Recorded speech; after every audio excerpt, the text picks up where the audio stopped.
ஆண்டவருடைய ஆவி என்மேல் உள்ளது, ஏனெனில் அவர் எனக்கு அருள் பொழிவு செய்துள்ளார். ஏழைகளுக்கு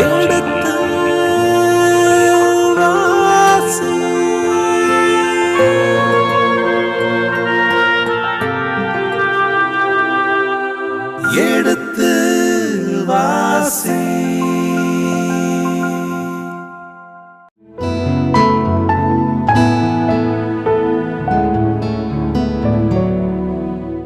இனிய இதயங்களே, எடுத்து வாசி நிகழ்ச்சியில் நீதி தலைவர்கள் புத்தகத்துக்குண்டான விவிலிய இறை வசனங்களுக்கு செவிமடுத்துக் கொண்டிருக்கின்றோம். முந்தைய பகுதியின் தொடர்ச்சியை இன்று தொடங்குவோம். வாருங்கள் நிகழ்ச்சிகள் செல்வோம். வணக்கம் தந்தை அவர்களே. வணக்கம்.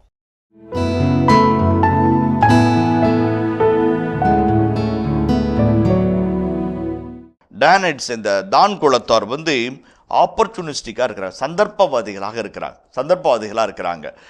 இப்போ நான் சொன்னேன், இஸ்ராயல் மக்கள் போருக்கு போகும்போது என்னென்னலாம் செய்வாங்க. இப்போ தான் குலத்தாரும் போருக்கு போகிறாங்க. எப்படி போகிறாங்க? தங்களுடைய எண்ணத்திலும் தங்களுடைய திட்டத்திலும் நம்பிக்கை வைத்து போகிறாங்க. இங்கே இறை திருவுளத்தை தேர்ந்து தெளிகிற எண்ணமோ, இறை வழிநடத்தலோ, அல்லது இது உங்கள் போரல்ல என் போர், நான் உங்களுக்காக போராடுவேன் என்று உடன்படிக்கையின் பேழையை தூக்கி சென்ற ஒரு போரோ கிடையாது. மனித முயற்சியினால், மனித எண்ணத்தினால், மனித திட்டத்தினால் ஈடேறிய ஒரு செயல்பாடு என்பதை ஆசிரியர் தனியே பகுத்து, தனியே பிரித்து 18ஆம் அதிகாரத்தில் அடுக்கி வைக்கிறார். அதை கடவுளால் நடத்தப்பட்ட போர்களை யோசுவா புத்தகம் நீதிகளுடைய பல பகுதிகளும் சுட்டிக்காட்டியது. மனிதர்களினால் மனிதர்களுக்காக நடத்தப்பட்ட ஒரு போரை 18ஆம் அதிகாரம் பகுத்து காட்டுகிறது. இது இந்த மாறுபாடான ஒரு கருத்து. இப்போ 18ஆம் அதிகாரம் 28, 29 வசனங்களில் அந்த நகரத்தை தாக்கிறார்கள், அழிக்கிறார்கள், தீக்கிரையாக்குகிறார்கள், மறுபடியும் கட்டி எழுப்புகிறார்கள், புதிய பெயரை தருகிறார்கள். பழைய தடயத்தை அழித்து புதிய குடியேற்றத்திற்கான மாற்றத்தை உருவாக்குகிறார்கள். தங்கள் தந்தையாகிய தான் என்ற பெயரை அந்த நகரத்துக்கு வைக்கிறார்கள். ஏற்கனவே கிரியத் யாகிமில் மகனே தான் என்ற ஒரு இடத்தை வைத்தார்கள். இப்போ மீண்டும் ஒரு எட்டியாலஜிக்கல் ஸ்டோரி, காரண பெயர் கதையை இந்த இடத்துல உருவாக்கி தந்தையின் பெயரினால் அந்த இடத்திற்கு தான் என்று பெயரிடுகிறார்கள். இப்போ அதோட அந்த பகுதி நிறைவு பெறுகிறது. 31 இறைவர்கள் ஒரு சில வரலாற்று தகவல்களை நமக்கு தருகிறது. அதோடு நம்ம இந்த பகுதியை நிறைவு செய்வோம். 3 கருத்துக்களை சொல்கிறேன். ஒன்று தான் பகுதியானது தான் குலத்தினுடைய மிக முக்கியமான வழிபாட்டு, சமய, சமூக, பொருளாதார மையமாக இருக்கிறது. பின் நாட்களிலே தான் பெத்தேல் என்பது வடநாட்டின் அடையாளமாக மாறுகிறதை நாம் பார்க்கிறோம். சாலமோன் அரசனுக்கு பிறகு வடநாடு என்று தென்னாடு என்று பிரிந்த பிறகு தென்னாட்டிலே எருசலேம் ஆலயம் இருந்தது போல வடநாட்டிலே தான் பெத்தேல் என்ற 2 இடங்களில் தான் அந்த கல்டிக் சென்டர்ஸ், வழிபாட்டு தலங்கள் இருப்பதும், மக்கள் அங்கே குவிவதும், எருசலேமிலிருந்து உறவு தடைபடுவதும் சுட்டி காட்டுகிறதுக்கு இது ஒரு ஆரம்ப புள்ளியாக அமைகிறது. முதலாவது. இரண்டாவது, வழக்கமாக ஒரு இடத்துல கடவுள் தங்குறாரு, கடவுளுடைய இல்லிட அமைக்கப்படணும்னாக்க கடவுள் தேர்ந்தெடுக்கணும். அதைத்தான் இறைச்சட்ட நூல் 12ஆம் அதிகாரம் சொல்லுகிறது. நான் தேர்ந்து கொண்ட ஒரு இடத்தில் எனக்கென ஒரு பலிப்பீடம் கட்டி இந்த ஆண்டவர் வாக்கு கொடுக்கிறார். இறைச்சட்ட நூல் 12ஆம் அதிகாரத்தில் இந்த தான் இடத்துல பலிப்பீடமோ சுருவமோ அல்லது சிலையோ இறைவன் திருவுளப்படி அமைக்கப்படவில்லை. இரண்டாவது. மூன்றாவது, இறைச்சட்ட நூல் 27ஆம் அதிகாரம் 15ஆம் வசனத்தை வாசிப்போமே. ஆண்டவருக்கு அருவருப்பானதும் சிற்பியின் கைவினை பொருள்களுமான வார்ப்பு சிலையையோ செதுக்கு சிலையையோ செய்து அதை மறைவான இடத்தில் வைப்பவர் சபிக்கப்படட்டும். ஏன்னா வார்ப்பு சிலையும் செதுக்கு சிலையும் செய்கிறவன் சபிக்கப்படட்டும், மறைவான இடத்தில் வைக்கிறவன் சபிக்கப்படட்டும். அதுதான் இறைச்சட்ட நூல் 27ஆம் அதிகாரம் 15ஆம் வசனம் சொல்லுகிறது. தான் குலத்தார் அத்தனை பேரும் செதுக்கு சிலையும் வார்ப்பு சிலையும் செஞ்சு மறைவான இடத்துல வச்சு வழிபடுறாங்க. அது எதை கருத்து காட்டுகிறது? இறைவன் தடை செய்த சிலை வழிபாட்டிற்கு இவள் வழியினாக தங்களை வழியை கையளிக்கிறார்கள். அதான் தண்டனைக்குரிய சபிக்கப்பட்ட நிலையை தானாக தேடிப்போகிற மனிதர்களாக இவர்கள் இருக்கிறார்கள். அதே போல் பார்த்தோம்னாக்க 17ஆம் அதிகாரம் 7ஆம் வசனத்தை வாசிப்போமே. யூத நாட்டு பெத்லகேமில் யூதா குலத்தை சார்ந்த லேவியரான ஒரு இளைஞர் தங்கியிருந்தார். அவர் யூதா நாட்டு பெத்லகேம் நகரிலிருந்து தாம் தங்கி வாழ வேறொரு இடத்தை தேடி புறப்பட்டு போகிறார். இப்போ அங்கே என்ன சொல்கிறாரு? யூதா நாட்டை சேர்ந்த பெத்லகேமில் உள்ள லேவியர் ஒருவர் இருந்தார். எப்படி சொல்கிறாங்க? குலம், கோத்திரம், இடம் வருகிறாங்க. இங்கே எப்படி சொல்கிறாங்க? இங்கே குலம், கோத்திரம், இடம் சொல்லாமல் அந்த பேட்ரியார்கள் நேம்ஸை வச்சு வருகிறாங்க. மோயிசனின் மகனாகிய யோனத்தானும் கெருசோமும் என்று சொல்லி அந்த பகுதி சுட்டி காட்டுகிறது. ஆக இந்த இடத்தின் குருக்களை பற்றி செய்திகளை சொல்லும்போது மோசஸோடு மோசேவோடு இணைப்பு படுத்தி சொல்கிறார்கள். அது வந்து ஒரு வகையான ஒரு தந்திரம். இவர்களது நியாயமானது, நிறைவானது என்பது தங்களுக்கென்று ஒரு அத்தாட்சி தேடிக்கொள்கிற ஒரு செய்தியாக ஆசிரியர் குறிப்பிடுகிறார். அதில் பார்க்கும்போது ஜோனத்தான் என்றால் நத்தான் என்றால் கொடுக்கிறது, ஹி கேவ் என்ற அர்த்தம். ஹி என்றது இறைவன், ஜோ என்றால் இறைவன், யாவே கொடுத்தார் என்ற அர்த்தமாகும். இந்த இடத்துல யாவே கொடுத்தாரா? இல்லை. ஆனால் ஜோனத்தான் என்ற பெயர் உண்ட குரு அந்த இடத்துல பணிபுரிவதாக இந்த பகுதியை சுட்டி காட்டுகிறது. அதே போல் அவருடைய பெயருக்கும் அந்த இடத்துக்கும் சம்மந்தமே இல்லாத ஒரு காட்சி ஆண்டவர் அழகாக அந்த ஆசிரியர் மறைமுகமாக சுட்டி காட்டுகிறதாக நாம் உணர்ந்து கொள்கிறோம். அதே போல் அந்த கடைசி வசனம் 31ஆம் வசனத்தை வாசிப்போமே. கடவுளின் உறைவிடம் சீலோவில் இருந்தவரை மீகா செய்திருந்த செதுக்கப்பட்ட உருவத்தை தான் மக்கள் தங்களுக்கு என்று வைத்திருந்தனர். இதில் 2 செய்தி இருக்குது. முதல் முறையாக மிக முக்கியமான சாமுவேல் பணிபுரிந்த, ஏலி குருவானர் பணிபுரிந்த ஷீலோ என்று சொல்லப்படுகிற ஷைலோ என்கின்ற அந்த கல்டிக் சென்டரை பற்றிய செய்தி இந்த இடத்துல முதன்முறையாக வருகிறது. இந்த இடத்துல ஒரு இடத்துல தான் வருது. ஷைலோ என்பது அவ்வளோ முக்கியத்துவம் வாய்ந்த ஒரு வழிபாட்டு தலம் இஸ்ராயல் மக்களுக்கு. ஷைலோவுக்கு அப்புறம் ஷீலோ என்று தமிழிலே சொல்கிறார்கள். அந்த ஷீலோவுக்கு அதுக்கப்புறம் எருசலேம் தான். இந்த எருசலேம் அழிவதற்கு முன்பாக ஷீலோனுடைய அழிவை சுட்டி காட்டி அதை போல நீ ஆவா என்று எருசலேமை எச்சரிக்கிற இறைவாக்கர்கள் இப்பகுதியில் நம்ம இறைவாக்கில் பார்க்கிறோம். எரேமியா மற்றும் ஏசையா அதை சுட்டி காட்டி பேசுகிறார்கள். அவ்வளோ முக்கியத்துவம் வாய்ந்த ஷீலோ அது இருக்கின்ற வரைக்கும் தான் மக்கள் தாங்கள் வைத்திருந்த எப்போது தெராஃபைம் போன்கின்ற பொருட்களை வைத்து வழிபாட்டை நடத்தி கொண்டே இருக்கிறார்கள். எப்போ வரைக்கும்? நாடு கடத்தல் வரைக்கும். இந்த நாடு கடத்தல் என்பதற்கான வினைச்சொல் என்பது கெலோத் என்கின்ற வார்த்தையை ஆசிரியர் பயன்படுத்துகிறார். கலா என்கின்ற வினைச்சொல்லிலிருந்து இந்த வார்த்தை வருகிறது. கலா என்றால் to take in to exam, நாடு கடத்தலுக்கு எடுத்துச் செல்லப்படுதல், இட்டுச் செல்லப்படுதல் என்ற வார்த்தை அது பொருள் கொள்கிறது. இப்போ ஆசிரியர்கள் ஒரு கேள்வி கேட்குறாங்க. இந்த இடத்துல இருக்கிற வசனத்தை வச்சு இந்த புத்தகம் எப்போ எழுதப்பட்டதுன்னு சொல்லலாமா அப்படின்ற ஒரு கேள்வியை வரலாற்று வல்லுநர் வைக்கிறாங்க. நாடு கடத்தல்னா எந்த நாடு கடத்தல்? கிமு 587 பபிலோனியர்களினால் எருசலேம் தீக்கிரையாக்கப்பட்டு 35,000 மக்கள் நாடு கடத்தப்பட்டார்கள். அதை குறித்து காட்டுகிறதா என்று ஒரு கேள்வி. ஆமாம், இதை தான் இது குறித்து காட்டுது. ஏன்னா நாடு கடத்தல் பிற்பாடு தான் இந்த புத்தகங்கள்லாம் எழுதப்பட்டது என்று ஒரு சாரர் வாதாடுகிறார்கள். ஒரு சார் என்ன சொல்கிறாங்க? 2 அரசராகவும் 15ஆம் அதிகாரம் 29ஆம் வசனத்தை வாசிப்போமே. இஸ்ரேல் அரசன் பெக்காவின் ஆட்சி காலத்தில் அசிரிய மன்னன் திக்லத் பிளேசர் படையெடுத்து வந்து ஈயோன், அபெல் பெத் மாக்கா, யோனாவாக்கு, கேதோசு, ஆட்சோர் ஆகிய நகர்களையும் கிளையாது, கலிலேயா, நப்தேல் ஆகிய நிலப்பகுதிகளையும் கைப்பற்றினார். மேலும் அவர்கள் அசிரியாவுக்கு நாடு கடத்தினார். கெலோத், கலா என்ற நினைச்சனை பயன்படுத்தப்படுகிறது. இந்த காட்சி நடைபெறுகிற ஆண்டானது 734ஆம் ஆண்டு என்று சொல்லி விவிலிய வல்லுநர்கள் அறுதியிட்டு சொல்கிறார்கள். திக்லத் பிளேசர், 3ஆம் திக்லத் பிளேசர் அசீரியாவிலிருந்து வந்து வடநாட்டை கைப்பற்றி மக்களை நாடு கடத்தினார். அது வரைக்கும் ஷைலோவும் இந்த தானும், ஷைலோ இறைவன் யாவேவுக்கும் தான் பிற தெய்வங்களுக்கான ஒரு வழிபாட்டு தலத்தையும் தன்னுள் கொண்டிருந்தது என்பதை ஆசிரியர் மர்மமாக சுட்டிக்காட்டி இந்த பகுதி எதுவரைக்கும் எந்த காலத்தை சார்ந்தது என்பதையும் ஒரு உள்ளீடாக வைக்கிறார் என்பதை வெளிவண்ணர்கள் விளக்கிச் சொல்லுகிறார்கள். இப்போ இந்த பகுதி நம்ம நிறைவு செய்கிறோம். இந்த பகுதியில் நம்ம காணக்கூடிய இறையியல் கருத்துக்களை நம்ம பார்க்க வேண்டியது அவசியம். இதுக்கு முன்னாடி நீங்கள் எதாவது கேள்வி இருந்துச்சுன்னா கேளுங்க, நான் விளக்க சொல்கிறேன். அதைத் தொடர்ந்து இறையியல் கருத்துக்கள், வாழ்வியல் கருத்துக்களை இந்த 18ஆம் அதிகாரத்திலிருந்து நம்ம என்ன கற்றுக்கொள்வோம் என்பதையும் நம்ம பார்ப்போம். இந்த கேள்வி என்பதை விட நான் ரசித்தவைகள் என்று சொல்லலாம் தந்தையவர்களே. அதாவது நீங்கள் சொன்னீங்க இல்லையா, 600 பேர் நின்றுட்டுருக்குறாங்க, இவனுக்கு 5 பேரும் சிலைகளை தூக்கிட்டு இருக்கிறானுங்க. இந்த குருவானவரை பார்த்துக்கிட்டே நல்லா இருக்கிறியா நீங்கள் சொன்ன நீங்கள் வர்ணித்த அந்த ஒரு நிகழ்வு மிகவும் நன்றாக இருந்தது. அதை நான் ரசித்தேன். இரண்டாவதாக, இந்த மக்கள் இந்த மீகா ஏன் இவ்வாறு செய்து விட்டார் என்ற ஒரு வருத்தமும் எனக்கு தோன்றியது. ஏனென்றால் இந்த இஸ்ரேல் மக்கள் இந்த உடன்படிக்கை பேழையை எடுத்துக்கொண்டு அந்த யோர்தானுக்கு அப்பாலே மோயிசுடைய நேரம் முடிந்து விட்டது. அதுவரை உடன்படிக்கை பேழை நல்ல பொக்கிஷமாக இருந்தது, பவராக இருந்தது அவர்களுக்கு. அதன் பின்பு யோசுவா அதை எடுத்துக்கொண்டு உள்ளே வருகின்றார், வாக்குறுதின்படி நாட்டுக்கு வருகின்றார். அப்பொழுதும் அது செயலாற்றியது. மக்கள் எல்லோருமே ஒன்றாகத்தான் இருந்தார்கள். அதற்கு பின்பாக மீண்டும் இப்பொழுது இது சீலோவில் இருக்கின்றது என்பதை இந்த பகுதியும் சொல்லுகிறது. ஆக மக்கள் கூட இந்த உடன்படிக்கை பேழை இங்கு இருக்கின்றது என்பதை நன்கு அறிந்திருக்கிறார்கள். ஆனால் நிலம் பிரித்து கொண்டு சென்ற பின்பு ஏன் அந்த உடன்படிக்கை பேழி மறந்து விட்டார்கள்? மீகா ஏன் தனக்கு என்று ஒன்று செய்து கொள்ள வேண்டும், தான் குலத்தார் அது எனக்கு வேண்டும் என்று நடித்து கொள்ள வேண்டும் என்ற ஒரு இயக்கத்தையுமே, ஐயோ ஏன் இப்படி புத்தி இல்லாம இருக்கீங்கிற ஒரு உருவாக்குறாங்க. அந்த ஒரு தவிப்புமே என்னில் தோன்றியது தந்தை அவர்கள். இதைத்தான் நான் உங்களோடு பகிர்ந்து கொள்ள ஆசைப்பட்டேன். அந்த துவக்க பதியிலிருந்து 16ஆம் அதிகாரம் வரைக்கும் 16:31 வரைக்கும் சிம்சனுடைய கதை வரைக்கும் நீதித்தலைவர்களுடைய வரலாற்று பகுதிகள். அதை தொடர்ந்து வருகிற பகுதிகள் மக்கள் கொஞ்சம் கொஞ்சமாய் அந்த இறை பக்தியையும் இறை உணர்வையும் இறை ஏவுதலையும் இறை வழிநடத்தலையும் இறை பராமரிப்பையும் அப்படியே கொஞ்சம் கொஞ்சமாக கண்டுக்காமல் விட்டு விலகி போகிற ஒரு பகுதி இந்த பகுதி சுட்டி காட்டுகிறது.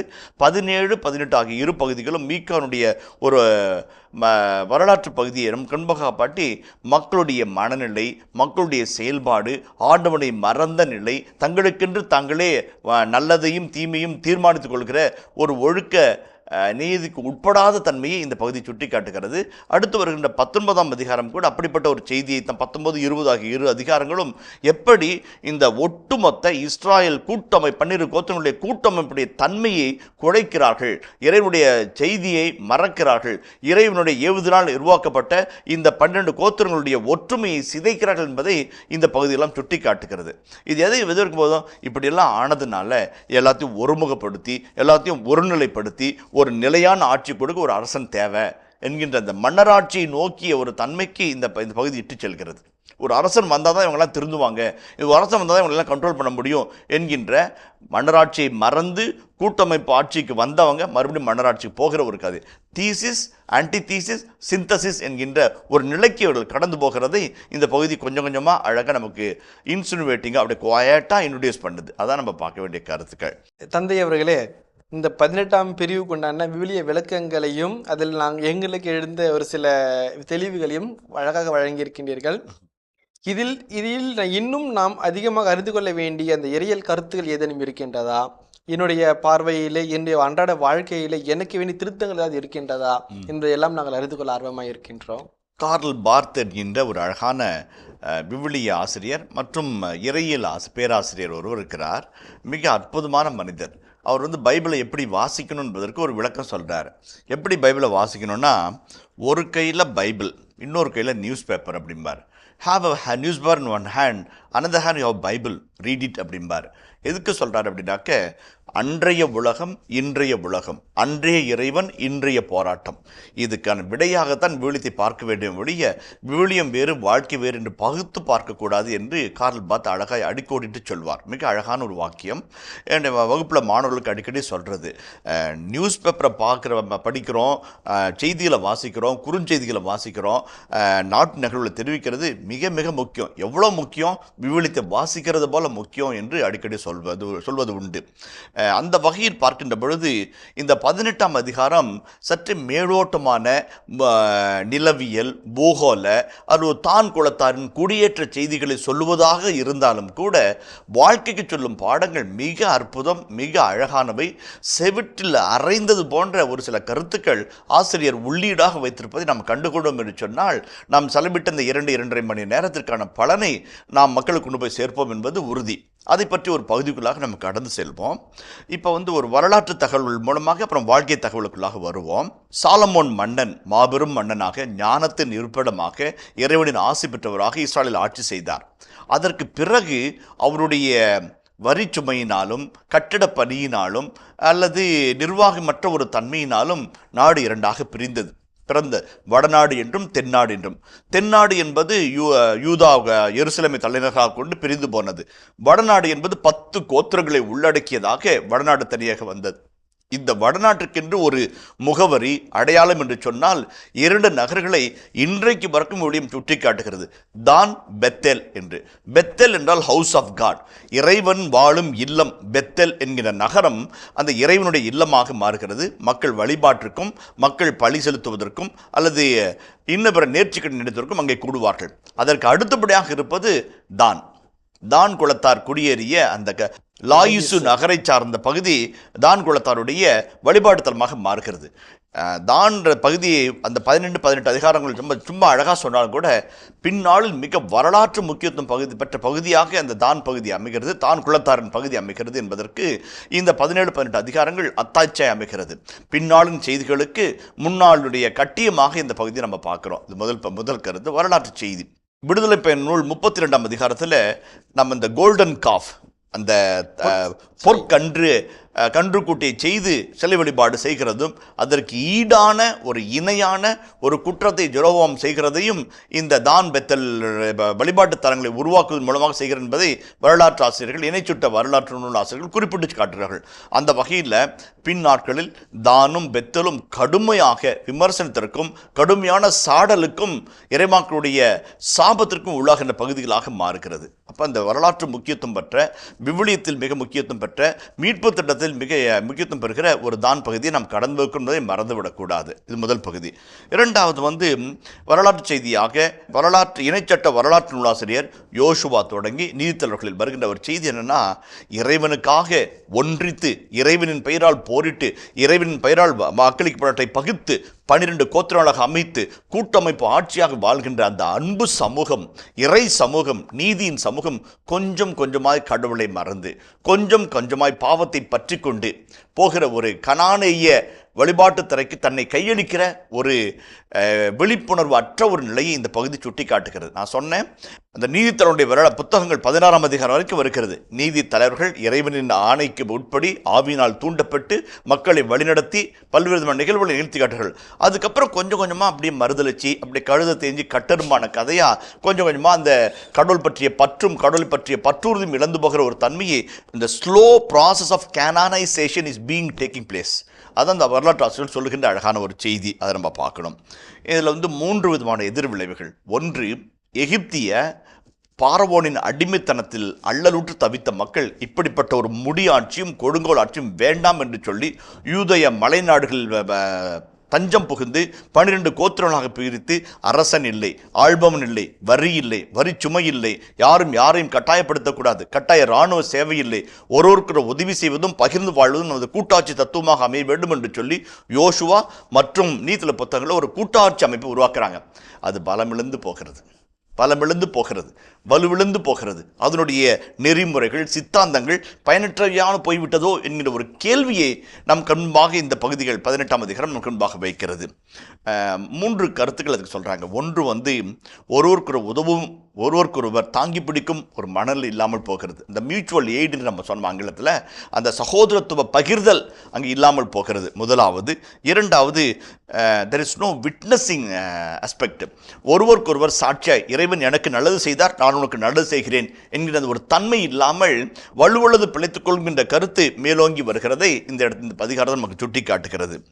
அதே போல 3வது கருத்தாக ரொம்ப முக்கியமாக சொல்லுவாங்க, இந்த இணைச்சட்ட வரலாற்று நூலாசிரியருடைய அடிப்படையாக சொல்கிறது தியாலஜி ஆஃப் ரெட்ரிபியூஷன் என்று சொல்வார்கள். Theology of retribution. நல்லதை செய்தால் ஆசி பெறுவாய், கெட்டதை செய்தால் சாபம் பெறுவாய், நல்லது செய்தால் நாட்டில் வாழ்வாய், கெட்டது செய்தால் நாட்டிலிருந்து புறம் தள்ளப்படுவாய். இது உப்பை தின்றவன் தண்ணீரை குடிக்க வேண்டும், தப்பை செய்தவன் தண்ணீரை குடிக்க வேண்டும் என்கின்ற ஒரு நியதிக்குள்ளாக வருகிற ஒரு ரெட்ரிபியூஷன் தியரிய டியூட்ரானமிஸ்ட் அழகாக சொல்லிக்கிட்டே வராங்க, ரொம்ப அழகாக சொல்லிட்டு வராங்க. ஆனால் இந்த பகுதியில் தப்பை செஞ்சவன் ஜெயிக்கிறான், தப்பை செஞ்சவன் செழிக்கிறான், தப்பை செஞ்சவன் ஜம்பமாக ஊர் சுற்றி வரான் என்ற ஒரு எதிர்மறை கருத்தையும் இங்கே வைக்கிறது. சின் சக்சீட்ஸ், சின் பிரிங்ஸ் கர்ஸ், ஒபீடியன்ஸ் பிரிங்ஸ் கிரேஸ். அந்த ஒரு நிறைய நீதியை மாற்றி தப்பு பண்ணுறவங்க கூட ஜெயிக்கலாம், தப்பு பண்ணுறவங்க கூட வாழலாம் என்கின்ற ஒரு எதிர்மறை கருத்தை உள் சொருகி வைக்குது. இது ஒரு ஆபத்தான ஒரு செயல்பாட்டு நிலை என்பதை ஆசிரியர் குறிப்பிட்டு காட்டுகிறார். பின்னால் ஒரு மக்களுக்கு பாடமாக இது அமையும் என்று சொல்கிறார். இதை பற்றி விளக்கம் சொல்கின்ற பொழுது அழகாக ஒரு வார்த்தை ஒரு விவிலிய வல்லுநராக சொல்வார், success is not the criterion of righteousness. நேர்மைக்கும் நீதிக்கும் அடையாளம் என்பது வெற்றி அல்ல. நேர்மைக்கும் நீதிக்கும் அடையாளம் என்பது வெற்றி அல்ல. வெற்றி தில்லுமுள்ளு பண்ணி கூட ஜெயிச்சிடலாம், ஆனால் அது நீதிக்கும் நேர்மைக்கும் அடையாளம் கிடையாது. ரொம்ப அழகான வார்த்தை, ரொம்ப ஸ்ட்ராங்கான வார்த்தை.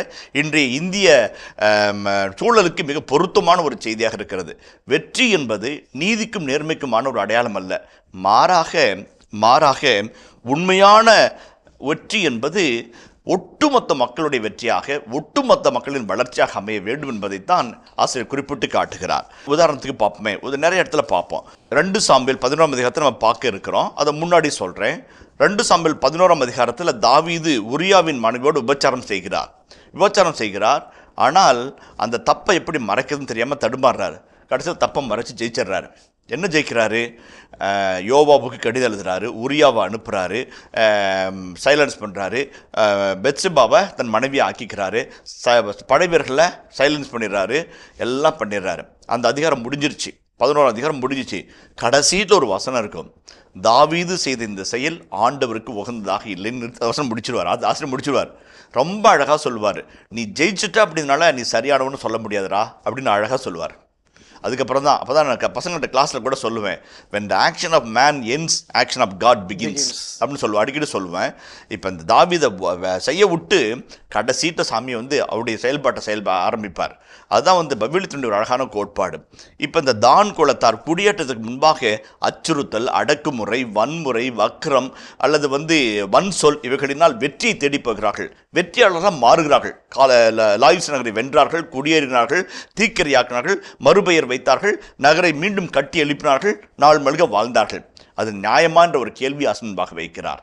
ரொம்ப அழகான கேள்வி, ரொம்ப அழகான ஒரு வாக்கியம். இன்னைக்கு ரொம்ப ரொம்ப முக்கியம். இன்னைக்கு வரலாறு என்பது வெற்றி பெற்றவர்களுடைய வரலாறு.